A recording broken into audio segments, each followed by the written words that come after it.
Vampires, इन्हें आज कौन नहीं जानता। बट हम सब इनको दूसरे सुपर हीरोज या सुपर विलेंस की तरह कंप्लीटली फिक्शनल मानते हैं, जबकि इनका सच्चाई से काफ़ी गहरा रिश्ता है। आज की इस वीडियो को देखने के बाद आप इनसे काफ़ी ज़्यादा रिलेट कर पाएंगे। So stay tuned.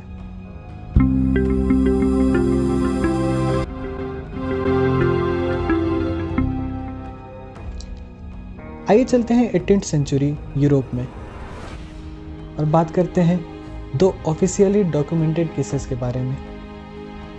पहला केस है पीटर ब्लेगोविच का।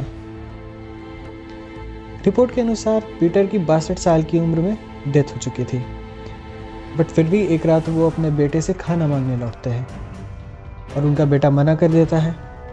अगले दिन सुबह उनका बेटा मरा हुआ पाया जाता है। आने वाले कुछ दिनों में उनके कई पड़ोसियों पर अटैक होता है और सारे के सारे खून की कमी से मरे पाए जाते हैं। दूसरा केस है माइलो सीकर का। माइलो एक पूर्व सैनिक रहते हैं जिन पे पहले भी वैम्पायर अटैक कर चुका होता है।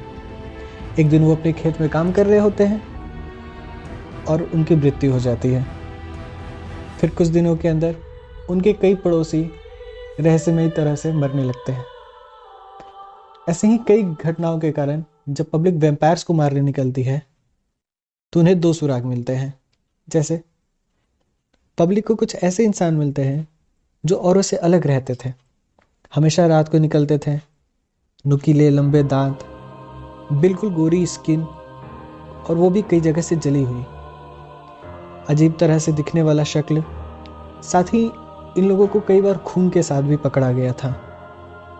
पब्लिक इन्हें और इन जॉसों को पकड़कर सरेआम जला दिया करती थी।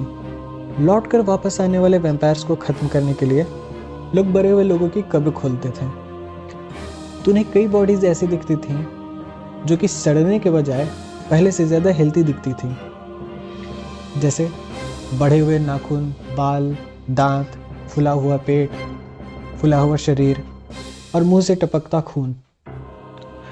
कुछ कब्र ऐसे भी मिलते हैं जिन पे अंदर से खरोच के निशान होते थे, जिसे मानो वो बॉडी बाहर निकलने की कोशिश कर रही हो।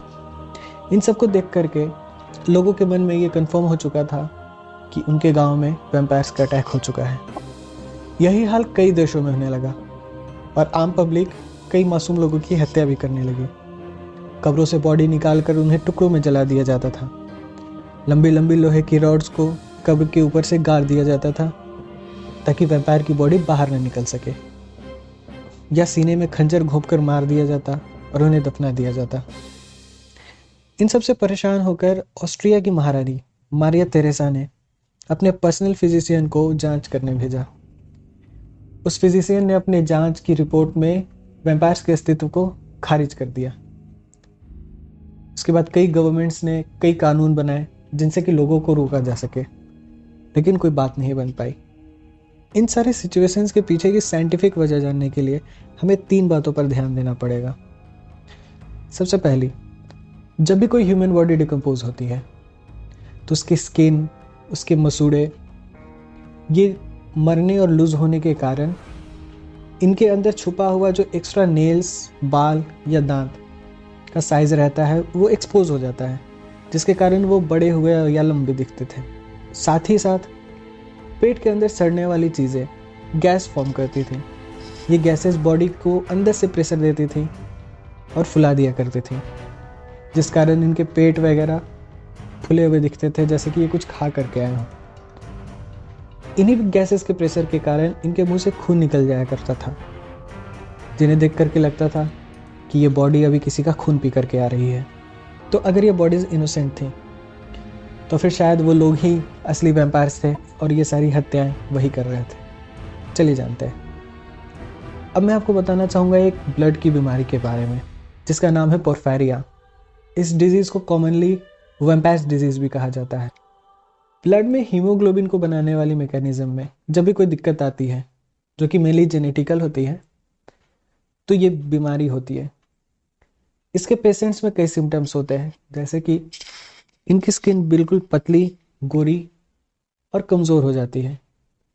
ये फोटो सेंसिटिव हो जाते हैं, यानी कि अगर इन पे धूप की किरणें पड़ती हैं तो यूवी रेस के कारण इनकी पतली स्किन तुरंत जल जाती है, छिल जाती है, उन पे घाव हो जाते हैं या काले काले धब्बे पड़ जाते हैं। कमज़ोर मसूड़ों और दांतों के होने की वजह से इनके दांत लंबे और नुकीले दिखते हैं। कई केसेस में इनके दांत रेड या ब्राउन भी दिखते हैं। लहसुन में मौजूद सल्फर इस बीमारी को और इसके सिम्टम्स को कई गुना बढ़ा देता है। ब्लड की इस कमी को रोकने के लिए काफ़ी पहले समय से ये लोग टाइम टू टाइम दूसरे जानवरों का खून ज़रूर लेते आए हैं, मगर उसका कोई ख़ास फ़ायदा नहीं होता। अफसोस की बात तो यह है कि आज के डेट में भी इसका कोई परमानेंट क्योर नहीं है।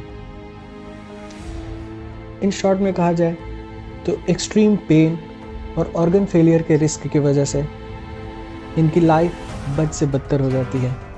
ये दिन में निकल नहीं सकते, आम जिंदगी नहीं जी सकते। और भी कुछ बीमारियाँ ऐसी होती हैं जैसे रेबीज, पेलाग्रा, इनके सिम्टम्स भी वैम्पायर होने का भ्रम पैदा करते हैं। तो अब अगर वो डेड बॉडीज इनोसेंट थी, ये इंसान मासूम है, तो इन हो रही मौतों का असली रीज़न क्या था? दरअसल पुराने समय में मेडिकल साइंस इतना डेवलप नहीं था। लोगों को बैक्टीरिया और वायरस से फैलने वाली बीमारियों के बारे में, महामारियों के बारे में कोई आइडिया नहीं था। इसी अज्ञानता और डर के कारण आम पब्लिक कई मासूम लोगों की जान ले लेती, गलतफहमी में ही। कई बार तो अनजाने में बेहोश या अधमरे पड़े लोगों को मरा हुआ समझकर दफना दिया जाता था। ये बेचारे जब अंदर से बाहर निकलने की कोशिश करते हैं तो कब्र को खरोचने के अलावा ज़्यादा कुछ नहीं कर पाते और अंदर ही दम तोड़ देते। तो अगर आपको ये वीडियो अच्छी लगी हो तो अपने इस दोस्त की इस वीडियो को लाइक, शेयर और सब्सक्राइब जरूर कर दें। Thank you.